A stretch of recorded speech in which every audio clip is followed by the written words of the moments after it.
everybody, Brooklyn Attic Books here. Today I'm going to talk about Childhood End by Arthur C. Clarke.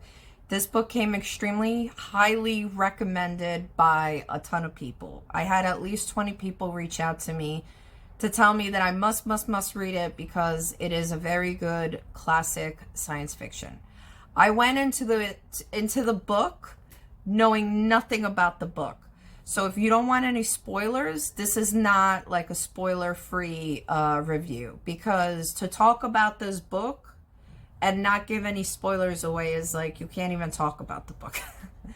So if you haven't read it and you don't want spoilers, now's the time to turn it off.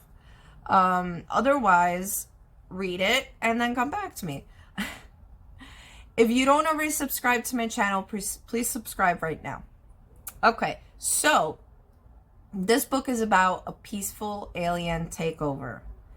Aliens that humans on Earth named them as a common name for them, overlords. And these overlords come down to planet Earth and basically create a utopian way of life on Earth for humans. And this is to prevent humans from destroying themselves before they fulfill their destiny and the greater cosmic scheme of things. And so why this is interesting is because time isn't linear in this book. Like, it is according to how the 100 years that it covers plays out. But in the big scheme of things, the overlords, who are very technologically advanced, explain that time is not linear. They know the future, they know the past, but they're fulfilling their destiny. The overlords are real hush-hush about who they are and what they look like in the first part of the book, which is what makes it super interesting and very mysterious. It adds to the story as it goes on. So I found the overlords inside of Barlow's Guide to Extraterrestrials, and there they are actually. So what's interesting about the overlords is that no matter how much humans are desperate and curious, because we're very curious creatures, to find out what they look like, they actually don't reveal themselves for a generation or two on Earth, like Earth human year generations. So they reveal themselves after 50 years, and this is what they look like. They basically look like demons, like they look like a devil, basically, which makes it even more interesting.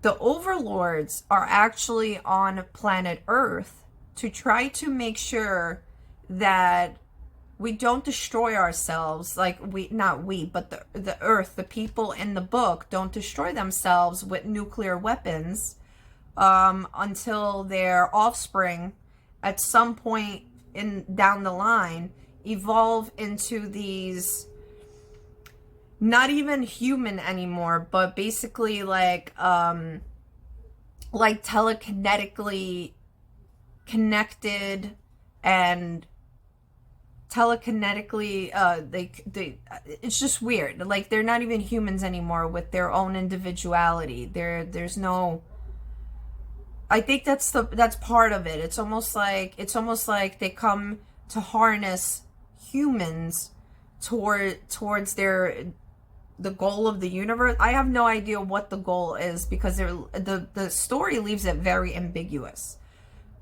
But it's a very little interesting twist on, like, let's say, like War of the Worlds type of stuff. You know what I mean? It's a cool little story. It reminded me of the peaceful alien takeover in City of Illusions, actually, which was a pretty cool.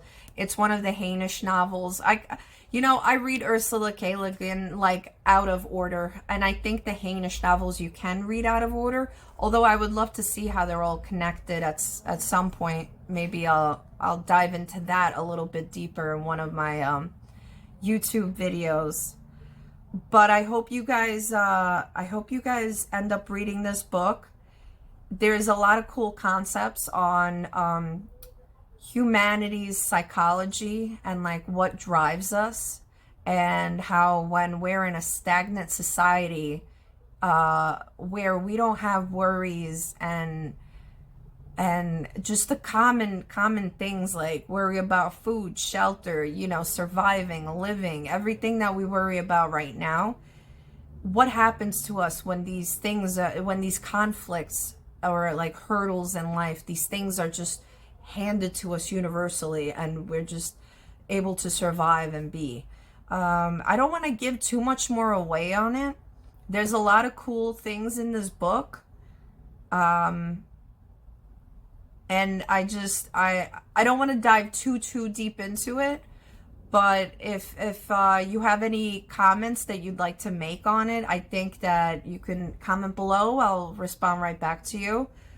Childhood End was definitely the sci-fi slash religious slash it almost pokes fun of religion, the whole book, but in like a like a scientific way, like the way that a scientist would kind of poke fun of things. But it's the idea of it is absurd, but then, you know, there's a lot of things that are part of religions that are a little bit absurd. So, you know, you gotta read it, and you gotta review it for yourself and see how you like it.